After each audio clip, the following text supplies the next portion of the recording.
नमस्कार, दैवी कृपा चॅनल मध्ये तुम्हा सर्वांचे स्वागत असो। आज हयग्रीव उत्पत्ती श्री शालिवाहन शके 1947 विश्वावसु नाम संवत्सर विक्रम संवत 2081 श्रावण पौर्णिमा। हयग्रीव अवतार हा भगवान विष्णूंच्या 24 अवतारांपैकी एक आहे।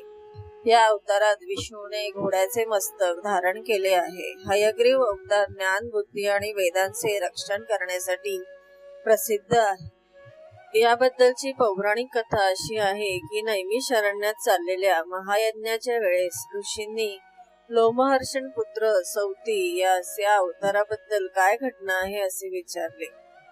ते वेदव्यास यांचे शिष्य होते। तेव्हा सूत सांगू लागले, हयग्रीव हा एक पराक्रमी दैत्य होता। त्याने सरस्वती नदी किनारी घोर तपश्चर्या करून देवी महामाया हिला प्रसन्न करून घेतले। त्याने अन्न पाणी सोडून फक्त माया भगवतीचा एकाक्षर महाबीज मंत्राचा अखंड जप सुरू केला होता। याचा प्रभाव व फलित म्हणजे त्याने आपले सर्व इंद्रिय वश केले होते। महामाया भगवतीने त्याला तामसी गुणात दर्शन दिले। महामाया भगवती प्रसन्न होऊन म्हणाली, वत्सा उठ, आज तुझी कठोर तपस्या फळास आली आहे। मी प्रसन्न झाले आहे। तुझी काय इच्छा आहे ते माग। महामाया भगवतीला बघून त्याच्या आनंदाला पारावर राहिला नाही। डोळ्यातून आनंद अश्रू वाहू लागले। तो सद्गतीत होऊन म्हणाला, हे कल्याणकारी देवी भगवती, या भक्ताचा नमस्कार स्वीकार कर। तू महामाया आहेस। जन्म, पालन, पोषण आणि संहार हे तुझी किमया आहे। तुझ्या मनात आले तर तू काही पण करू शकतेस। या विश्वात सर्व काही तू करतेस। त्यामुळे हे महामाया मला अमरत्व वर दे। यावर देवी म्हणाली, हे दैत्यराज, या विश्वात ज्याचा जन्म झाला आहे त्याच वेळेस त्याचा पण मृत्यू निश्चित असतो। प्रकृतीच्या नियमास कोणीही थांबू शकत नाही। त्यामुळे येथे कोणीही अमर राहू शकत नाही। एवढेच नाही तर अमर असणाऱ्या देवांना पण त्यांचे पुण्य संपले की नंतर पुन्हा मृत्यूमुखात जन्म घ्यावा लागतो। त्यामुळे तू दुसरा कोणताही वर माग। यावर हयग्रीव म्हणाला, ठीक आहे, तर मग आता असे दुसरे वरदान मागतो ते मला दे।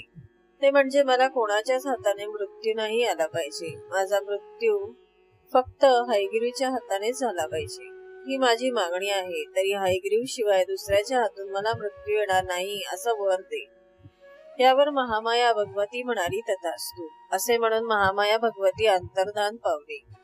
हयग्रीवला खूपच आनंद झाला। तो मोठ्या आनंदाने घरी गेला। आपल्याला कोणीच मारू शकणार नाही या विचाराने त्याला अहंकार झाला।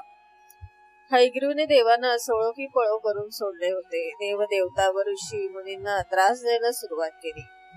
शांततेसाठी केलेल्या यज्ञात बाधा आणू लागला। ब्रह्मदेवाकडून वेद त्याने पळवून नेले। त्यामुळे सर्व देव भयभीत झाले। ते विष्णूकडे गेले तेव्हा विष्णू शांत झोपले होते। त्यांची ती योगनिद्रा होती। ब्रह्मदेवाने एक वर्मी नामक किडा तयार केला आणि तो धनुष्यावर सोडला। त्याने आपल्या दाताने धनुष्याची दोरी गुंतडली। त्यामुळे धनुष्य सरळ झाले आणि त्याचा धारदार फटका विष्णूच्या गळ्यावर बसला। त्यात विष्णूचे शिर कापले गेले व दूर जाऊन अदृश्य झाले। खूप मोठ्याने वीज कडाडते त्याप्रमाणे आवाज झाला। हा प्रकार बघून सर्व देव भयभीत झाले। विष्णूचे शिर अदृश्य झाले। भगवान विष्णूचे शिरविरहित धड बघून सर्व देव चिंतातूर झाले। देवांनी महामाया भगवतीची प्रार्थना केली। देवी प्रसन्न झाली। तिने देवांना सांगितले, चिंता करू नका, यावर मी तुम्हाला एक उपाय सांगते। माझे आशीर्वाद तुमच्या बरोबर आहेत। तुम्ही एका घोड्याचे शिर कापून आणा आणि ते भगवान विष्णूच्या शरीराला जोडा। मी हयग्रीवला त्याचा मृत्यू फक्त हयग्रीव कडूनच होईल असा वर दिला आहे।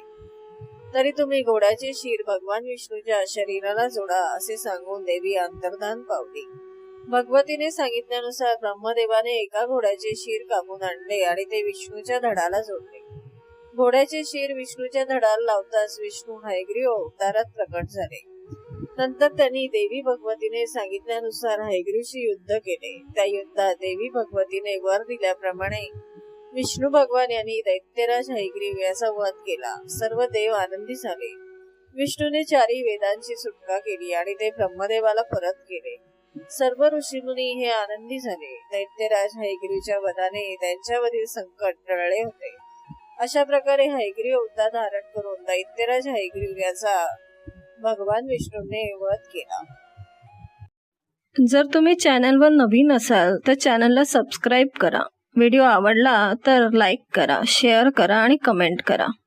आणि नोटिफिकेशनची बेल दाबा, जेणेकरून माझे व्हिडिओ अपलोड होताच तुम्हाला नोटिफिकेशन मिळेल.